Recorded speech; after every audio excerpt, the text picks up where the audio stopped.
pamoja na kutoa elimu ya theolojia inayowaandaa wanafunzi kuwa watumishi imara wa Injili.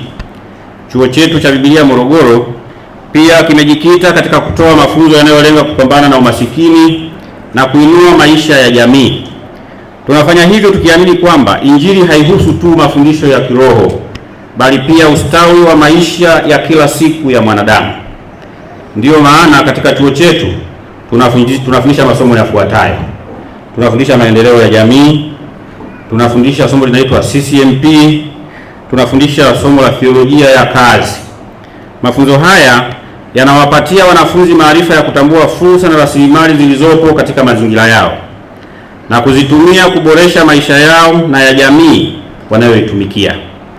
Tunawafundisha kuona rasilimali zilizopo karibu nao kama vile ardhi, maarifa katika jamii, vipaji na nguvu kazi kama zawadi kutoka kwa Mungu zinazoweza kuleta mabadiliko makubwa katika maisha yao.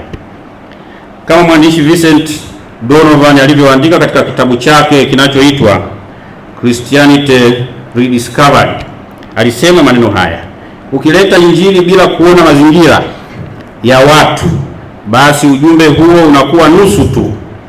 Hivyo tunaamini kwamba mtumishi wa Mungu anatakiwa kuhubiri Injili kwa maneno na kwa vitendo, akiwasaidia watu kuona uwezekano wa kubadilisha maisha yao kwa kutumia walicho nacho. Bwana Yesu asifiwe. Mafunzo haya yanawasisitiza wanafunzi wetu kujenga mtazamo wa kujitegemea badala ya kutegemea misaada.